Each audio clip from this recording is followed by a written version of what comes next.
Glass Onion: Knives Out Story is the sequel to the 2019 breakout success from director Rian Johnson, Knives Out. This one is in theaters right now for 1 week only and will be dropping on Netflix on December 23rd. The film, the only returning character, is played by Daniel Craig, Benoit Blanc, and the rest of the new supporting cast: Janelle Monáe, Catherine Hahn, Kate Hudson, Leslie Odom Jr., Jessica Henwick, Dave Bautista, and Edward Norton, and tell the story of Edward Norton's character, who's Miles Braun, a billionaire, pretty stupid, I guess, billionaire, who brings all of his friends to a secure island based where he has the money to fund it in Greece. And this is where he's trying to do a fake murder mystery party of his own murder. And by accident, for some reason, Benoit Blanc, the greatest detective alive, is at this island. All these people who could be doing shady stuff behind the scenes. The film is 2 hours and 19 minutes long and is PG-13. Welcome back to a brand new movie review here at Max Talk for Movies. If you're new to the channel, please subscribe, ring the bell. I've been doing a lot of movie reviews, TV show reviews, movie rankings, and I do a box office breakdown show every week. So please subscribe, ring the bell if you're new to the channel. Please comment down below.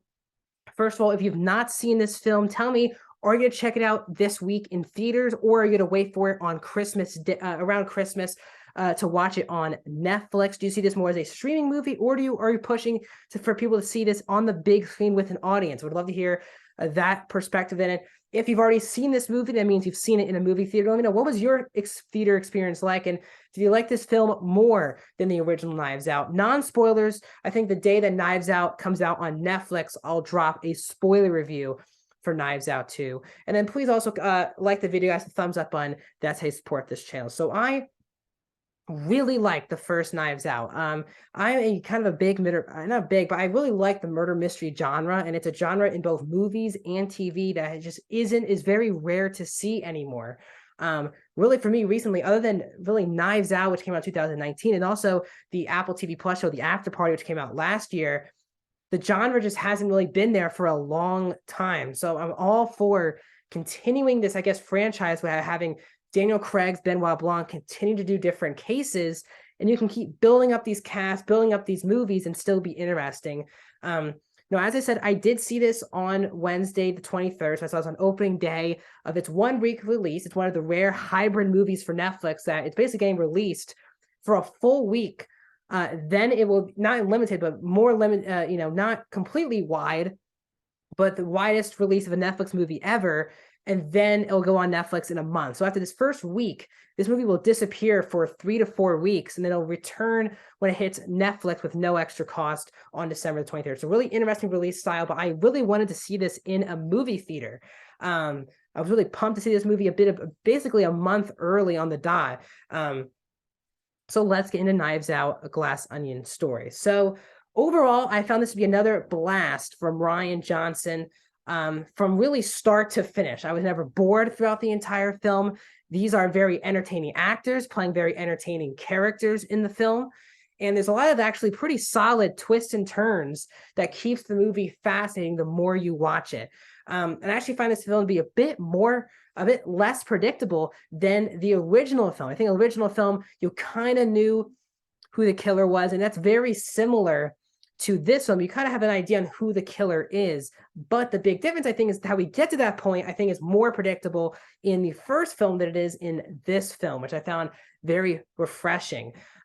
This film does take place during the summer of 2020, so that's why Edward Norton's trying to see his old friends in a secluded island, so no one can get COVID and all these things. So if you're uncomfortable with more COVID related, it's not a heavy point of the movie, but it's definitely in there.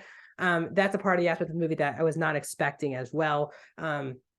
But this is a great ensemble, once again, led by Daniel Craig, who is, I think, even stronger in this movie than he was in the first movie, just because you have more layers to Benoit Blanc, and there's more of an unpredictability to Blanc in this film as compared to the first film. His whole character in the opening, in the first act, is very much cooped up.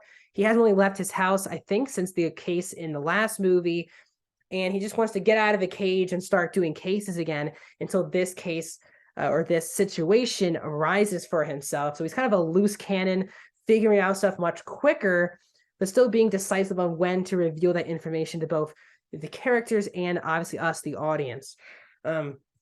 Craig, who is again one of my favorite James Bond actor. I just love his Bond films.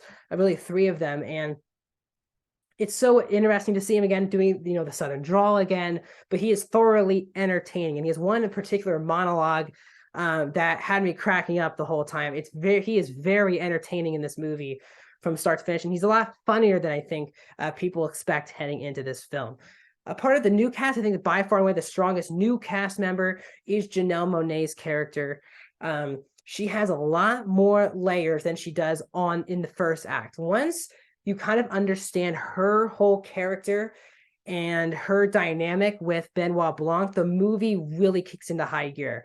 That definitely takes longer than I think the movie needs, but once Monáe and Blanc are on the same page in this movie, things are off to the races. The movie becomes way more entertaining, a lot more fun and interesting. That's because Monáe is really dynamic in this movie. I won't explain why in any spoiler fashion, but she is fantastic. And the movie continues to build out her really great acting resume she's had the last 5 to 10 years. She's really, again, fantastic in this film.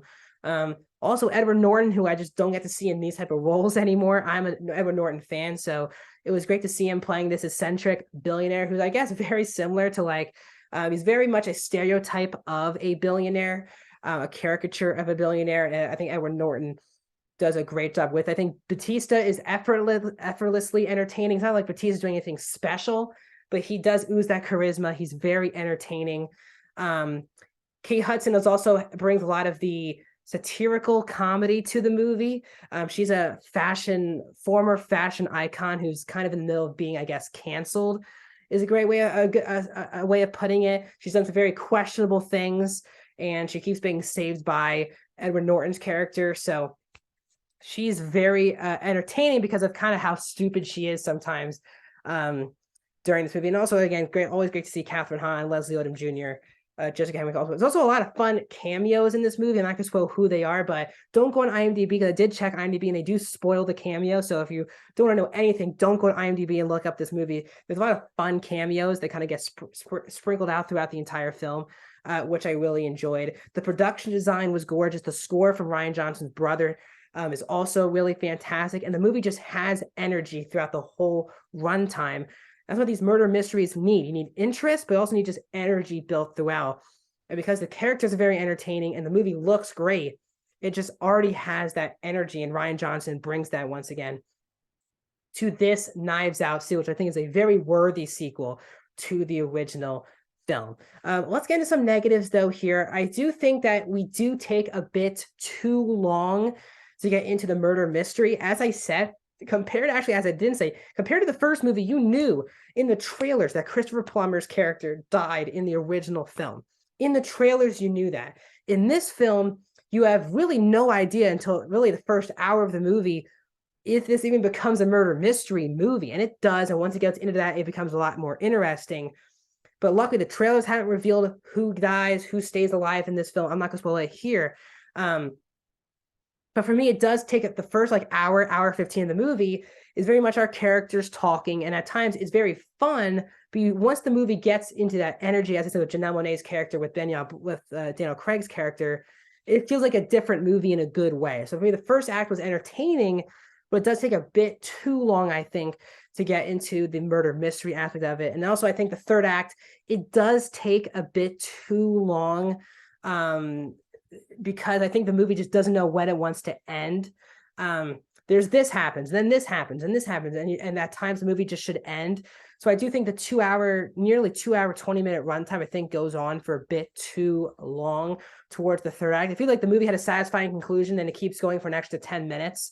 And you probably could have cut a lot of that aspect out of the movie. And as I said, I definitely kind of predicted who the killer was.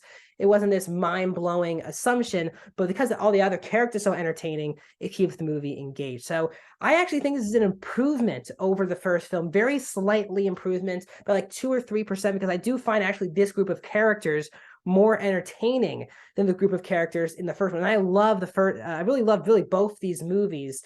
And hopefully Rian Johnson continues to make more of Knives Out movies with Benoit Blanc at the center point of this franchise. So while it's definitely definitely has its issues of the first act kind of takes too long to get into the actual murder mystery, and the movie doesn't quite know where it wants to end. I still find this to be a worthy sequel that I think improves on the original film. And I'm going to give Knives Out, Glass Onion Story, a Knives Out story, a 4 out of 5 stars. I'm going to go 85% for Glass Onion, a Knives Out story. So if you're new to the channel, please subscribe, ring the bell, like the video.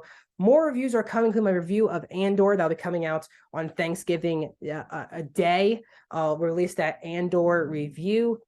The past couple days, I've already reviewed films like Spirited and The Menu. So please, and my box office breakdown show was yesterday. So please subscribe, ring the bell. I'll see you guys soon.